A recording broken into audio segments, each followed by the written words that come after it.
ప్రస్తుతం ఆంధ్రప్రదేశ్ రాష్ట్రంలో జరుగుతున్న రాజకీయ పరిస్థితుల గురించి మనతో మాట్లాడడానికి నవతరం పార్టీ జాతీయ అధ్యక్షులు రావు సుబ్రహ్మణ్యం ఉన్నారు. వారి మాటల్లోనే తెలుసుకునే ప్రయత్నం చేద్దాం. సార్ నమస్తే సార్. నమస్తే అండి. సార్ చెప్పండి, గుర్తు ఎన్ని జనసేన పార్టీ అంటున్నారు? లేదంటే నవతరం పార్టీకి సంబంధించిన యొక్క గుర్తులంటే ఏమంటారండి? ఆంధ్రప్రదేశ్ రాష్ట్రంలో గాజు గ్లాస్ గుర్తు, ఎన్నికల గుర్తు తిరుపతి పార్లమెంటు ఎలక్షన్‌లో ఉప ఎన్నికలో, అట్లానే బద్వేలు ఉప ఎన్నికలో నవతరం పార్టీకి ఎన్నికల సంఘం కేటాయించడం జరిగింది. కేంద్ర ఎన్నికల సంఘం గుర్తు కేటాయించింది జనసేన పార్టీకి. 2024లో ఓట్లు గుద్దేయండి, వేసేయండి అని చెప్పి పవన్ కళ్యాణ్ గారు చెప్తా ఉన్నారు. ఇది అవాస్తవం. ఇది నిజం కాదు.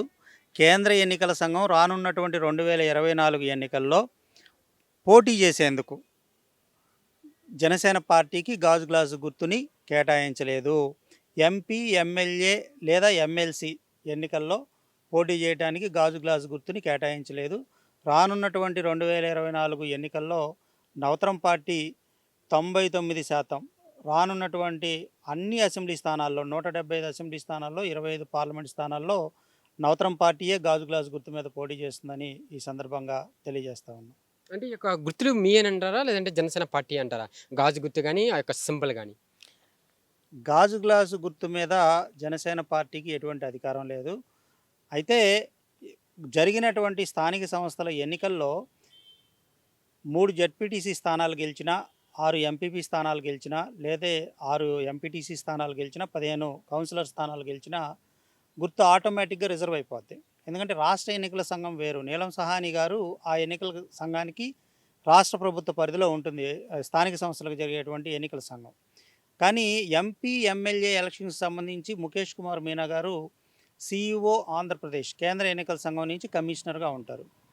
అయితే వీళ్ళు తప్పుడు ప్రచారం చేస్తా ఉన్నారు. వీళ్ళకి కేంద్ర ఎన్నికల సంఘానికి సంబంధించినటువంటి సీఈఓ ఆంధ్రప్రదేశ్ మన మన ఆంధ్రప్రదేశ్ రాష్ట్ర ఎన్నికల కమిషనర్ అయినటువంటి ముఖేష్ కుమార్ మీనా గారు ఎటువంటి ఆథరైజేషను గాజు గ్లాస్ గుర్తు మీద ఇవ్వలేదు. కాబట్టి 2024 ఎన్నికల్లో జనసేన పార్టీ పోటీ చేయడం సాధ్యం కాదు.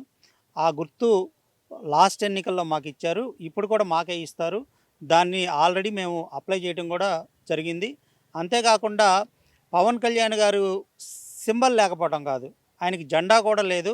2012లో మా పార్టీ పెట్టాం. 2012 తర్వాత జనసేన పార్టీ పెట్టారు. ఆ టైంలో మా పార్టీ ఇస్తే, నవతరం పార్టీ ఇస్తే ఆయన అధ్యక్షుడిగా ఉంటానని చెప్పి గుంటూరుకు చెందినటువంటి మాజీ ప్రజారాజ్యం పార్టీ రాష్ట్ర నేత ద్వారా నన్ను సంప్రదించడం జరిగింది. పోనీలే పవన్ కళ్యాణ్ గారు లాంటి పెద్ద ఆయన వస్తే ప్రజల్లోకి వెళ్తుంది, స్టార్డమ్ ఉన్న వ్యక్తి అని చెప్పి ఆయనకి మేము మా మా జెండాని, మా ఎజెండాని పంపించడం జరిగింది. పవన్ కళ్యాణ్ ఉపయోగిస్తూ ఉన్నటువంటి ఏదైతే 6 కోణాల స్టార్ ఉన్నటువంటి రెడ్ కలర్ స్టార్, ఆ స్టార్ ఉన్నటువంటి జెండా నవతరం పార్టీ జెండా. ఆయన మమ్మల్ని మోసం చేసి ఆ జెండా ఆయన తీసుకున్న తర్వాత మేము పులిబొమ్మ పెట్టుకొని జెండాని కొద్దిగా మార్పులు చేర్పులతో జెండాను తయారు చేసుకోవడం జరిగింది. దాని మీద మేము ఎన్నిసార్లు ఫిర్యాదు చేసినా కూడా ఆయన స్పందించలేదు. పవన్ కళ్యాణ్ గారి జెండా నవతరం పార్టీదే. పవన్ కళ్యాణ్ గారి ఎజెండా బైలాస్ ఏదైతే ఉన్నాయో ఆ బైలాస్ కూడా మేము పంపించాం. మా బైలాస్ని పవన్ కళ్యాణ్ గారు కాపీ కొట్టడం జరిగింది.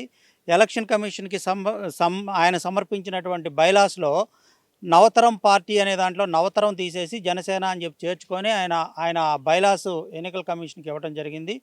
కాబట్టి జెండా, ఎజెండా, సింబల్ అన్నీ కూడా నవతరం పార్టీయే. నవతరం పార్టీకి అన్యాయం జరిగింది. 11 ఏళ్ల నుంచి దానికోసం పోరాడుతూ ఉన్నాం. పవన్ కళ్యాణ్ గారికి ఆయనకి గుర్తు లేదు, ఆయన జెండా లేదు, ఆయన ఎజెండా కూడా లేదు అనేటువంటి విషయాన్ని ఈ సందర్భంగా తెలియజేస్తూ ఉన్నాం.